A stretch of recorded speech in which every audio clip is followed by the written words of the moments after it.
మీ తల్లిదండ్రులు మీరు ప్రేమించండి. మీ తల్లిదండ్రులు ప్రేమించండి, ద్వేషించబాకండి. తల్లిదండ్రులు ఉన్నవాళ్ళు ధన్యులు. తల్లిదండ్రుల రుణం ఏమిచ్చినా తీర్చుకోలేము.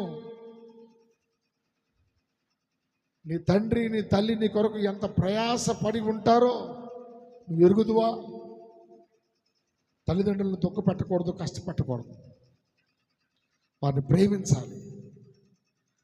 తల్లిదండ్రులను విడిచిపెట్టి ఎక్కడో పడేసేవాడు, అనాథాశ్రమంలో పడేసేవాడు, దిక్కు లేకుండా వాళ్ళని కుక్క చావు చచ్చిపోతే చూస్తూ ఉండేవాడు చాలామంది బిడ్డలు ఉన్నారు.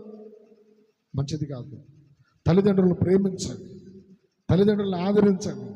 వృద్ధాప్యం వచ్చిన, మంచంలో 1-2 చేసిన, మంచంలోనే వాళ్ళు పడిపోయి ఉన్నా వాళ్ళని నవ్వించి ప్రేమించాలి.